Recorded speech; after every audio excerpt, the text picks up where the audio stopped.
नमस्कार दोस्तों, स्वागत है आपका आपके अपने YouTube चैनल जीएस जीनियस में। जैसा कि आप स्क्रीन पर देख रहे हैं, Macron says France and allies are united on Ukraine and Europe.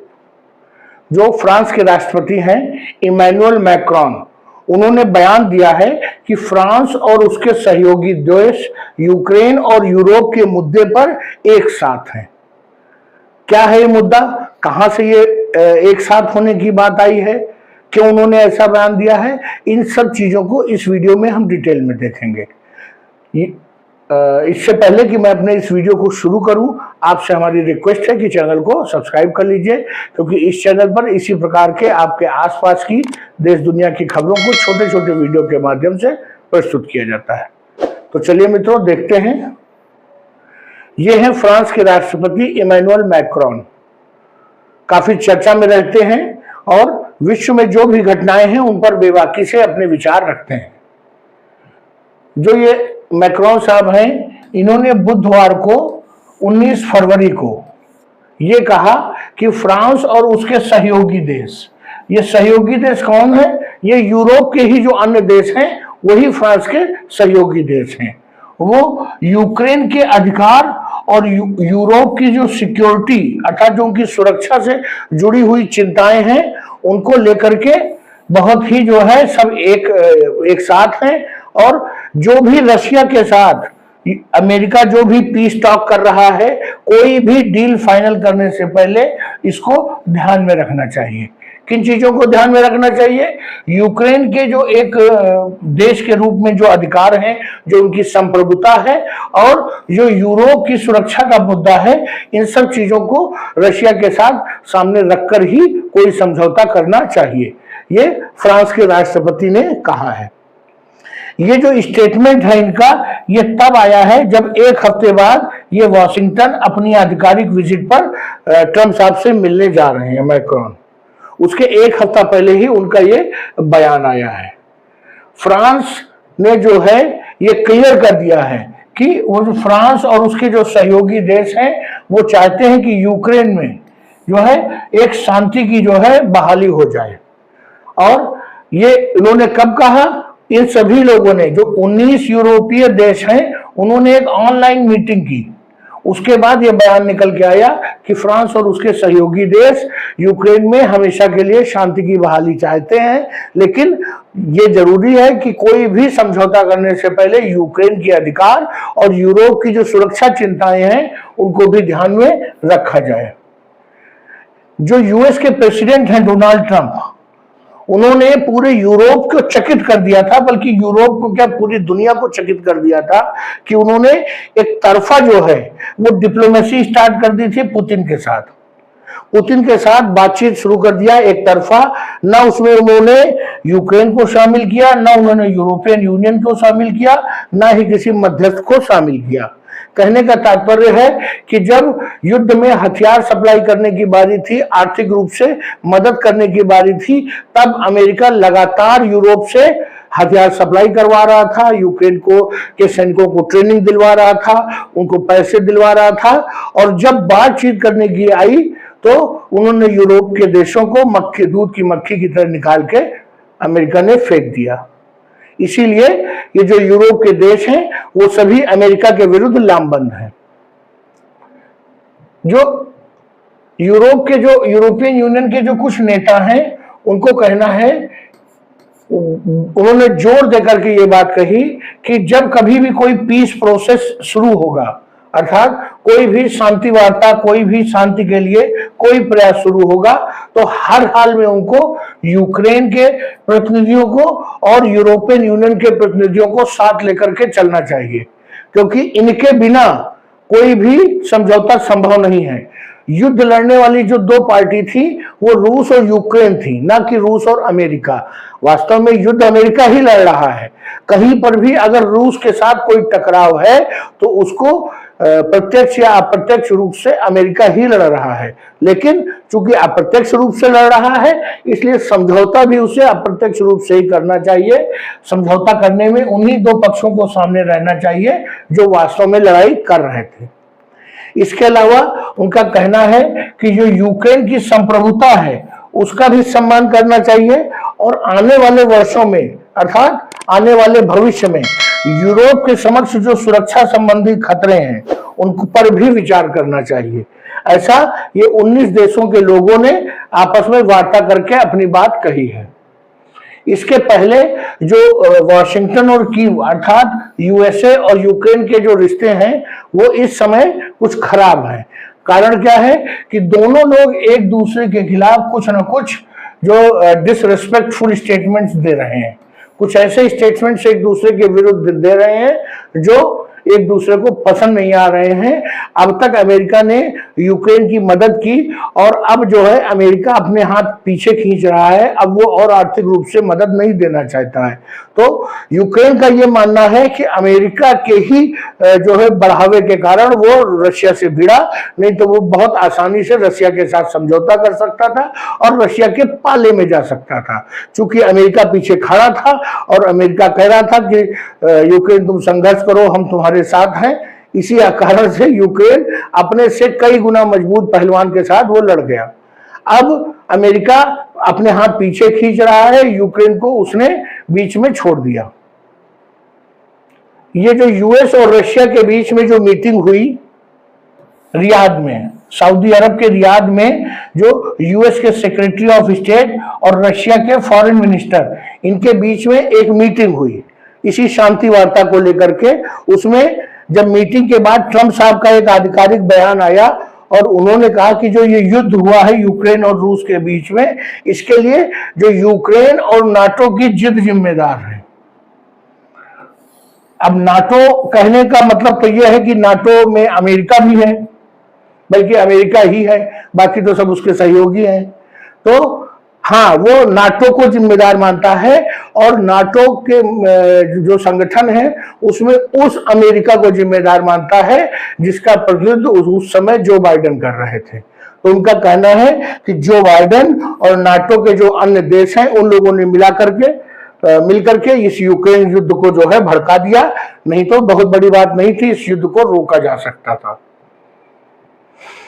Romania, Lithuania, Cyprus, Finland, Belgium, Bulgaria, Canada, Croatia, Estonia, Greece, Ireland, Latvia, Norway, पुर्तगाल, स्वीडन, स्लोवेनिया, चेक रिपब्लिक, ये सभी वो देश है 19 देश जो नाटो के सदस्य हैं और इन्होंने ऑनलाइन मीटिंग फ्रांस के साथ की थी और उसमें ये निकल के आया था कि यूरोप की सुरक्षा और यूक्रेन के अधिकार दोनों को वरीयता देना चाहिए, रूस की शर्तों पर कोई समझौता नहीं करना चाहिए।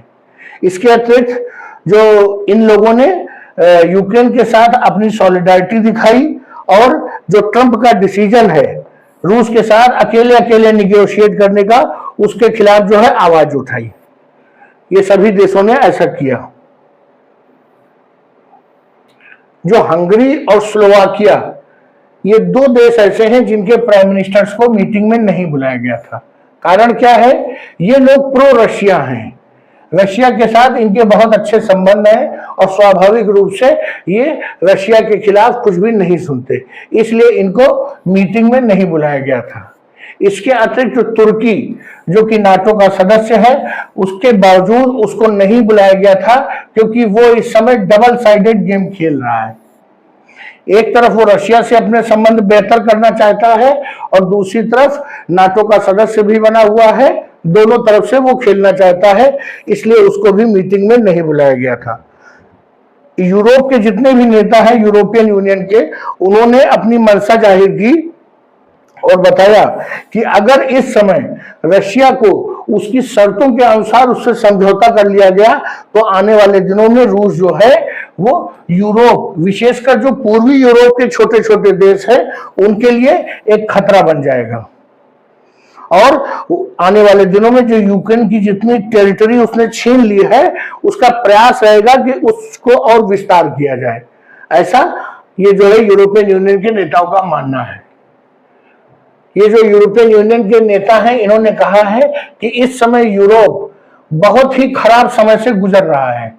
यहां तक कि जब ये जो रूस ने यूक्रेन को पर आक्रमण किया था, उसको इन्वेड किया था, उस समय जो हालात थे उससे भी ज्यादा चिंताजनक हालात इस समय हैं, क्योंकि अगर एक बार रशिया के शर्तों पर उससे समझौता कर लिया गया तो स्वाभाविक रूप से रशिया इसको अपनी जीत मानेगा और यूक्रेन के बाद जो अगला टारगेट होंगे वो पूर्वी यूरोप के छोटे छोटे देश होंगे, जो कि वास्तव में यूएसएसआर के ही हिस्से थे और यूएसएसआर से निकल करके बाहर गए थे। रूस का प्रयास होगा कि उनको वापस रूस में शामिल कर लिया जाए।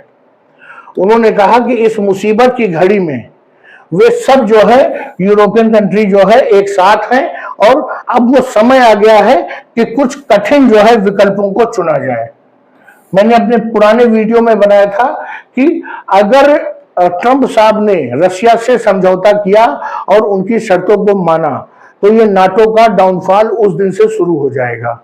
पहली बात तो अगर ट्रंप ने रशिया के प्रस्ताव को मान लिया और जो रशिया के द्वारा जीती हुई टेरिटरी है उसको छोड़ दिया और यूक्रेन को मना लिया कि उसके बिना ही समझौता हो जाए, तो आप ये मान के चलिए कि पूरी दुनिया ये मानेगी कि रशिया जीत गया।